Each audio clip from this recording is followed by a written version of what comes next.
Actually, North Melbourne were, or have been, a long-term concern of yours, and we've argued and gone into battle over them for a number of years now. On Friday night, marquee time slot, their home ground, home team against the Saints in a really important game for both sides. The crowd was negligible, I thought. It was really disappointing. The game itself reflected that, and by half-time, whatever crowd was there was starting to dissipate. Now, you've had a look at this. You've got a pretty controversial plan, it has to be said, for the Kangaroos, and I know you believe in this firmly, so I'm going to let you go.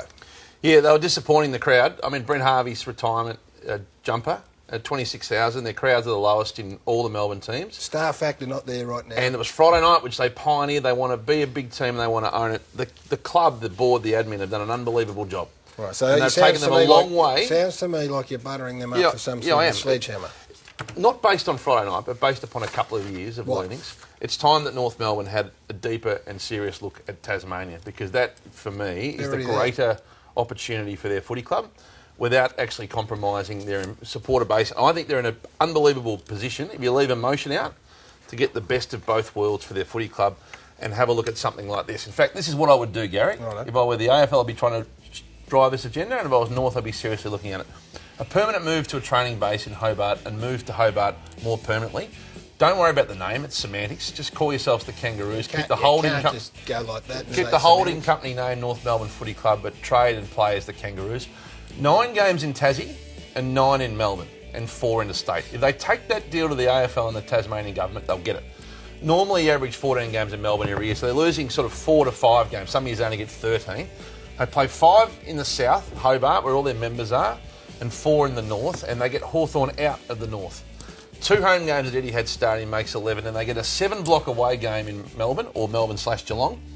A lucrative long-term Tasmanian government deal. They could put any number around that they want for 10, 15, 20 years and drive that deal through the Tasmanian government. It'll be bipartisan support. They'll be the only team in Tassie as part of the deal, obviously. The women's team, they're in the market trying to get one desperately. That gets fast-tracked, and they train in Melbourne before all 9 games. Now, I know that North Melbourne supporters are just throwing everything there in front of them at the TV right now. I get that. What if you're a North supporter, they fought off Brisbane, they fought off the Gold Coast. Just take the emotion out. What do you actually lose? No one goes to training and watches training anymore. Yes, they do. That's it's a thing of the past. It's a handful of fans. Not many supporters have the luxury to get to more than 9 games in person a year, and you still get that in Melbourne. You do a membership deal around the away games to make that happen, and you play as a national brand and have an unbelievably long-term viable future with better crowds. I think it's a no-brainer for them. If you take aside the empathy of the emotion, which I get, and the history, and it's easy for me, I don't barrack for the Kangaroos, albeit admire them. That's no reflection of the board, who've done a fantastic job, but the current structure in Tassie, Hawthorn and North split teams, that is flawed for the long haul. Right, you've pitched it, Marks. Answer. How'd this make it in the first segment, mate? That's what I want to know. Well, I'll tell you what I've learned of doing this show for 10 or 11 years. He's flying a kite. It was convincing, though. Flying a kite is one thing, but there is some substance to this, I'm saying. Just give me a quick... That's what I'm saying. What's the downside? Well, they lose their identity. Because they were going to be shunted off to the Gold Coast, and now... That's a different proposition. James Brayshaw said it's not happening, and worked their backside off. They developed a world-class training facility. They're already in Hobart. At North Melbourne. Yeah, but they can cut a deal on that. They're already in Hobart. It's just dialing up their games there from 4 to 9, in essence, or 3 to 9. Do you know whether the North board are looking at anything like this?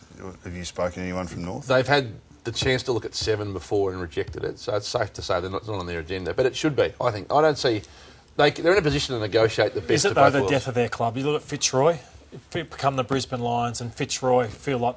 There's no Fitzroy really there, apart from the line on the jumper. That's about it. The world's changed a lot in 10 years. It's got smaller, it's got more accessible, we're a technology, they're a national brand and identity. I just think they're in a position to negotiate a strong deck of Melbourne games every year as part of this deal. I also think the AFL's a little more communist than it was back in the Fitzroy days. There's 18 clubs now. We won an 18-team competition. The AFL are using funds that they're gathering, from the profitable clubs to share. I don't think that we'll be going back from 18 in a hurry. One question before we move on. Have you spoken to people at the AFL about this, or have they spoken to you? Just an opinion, Gaz, which is neither right nor wrong.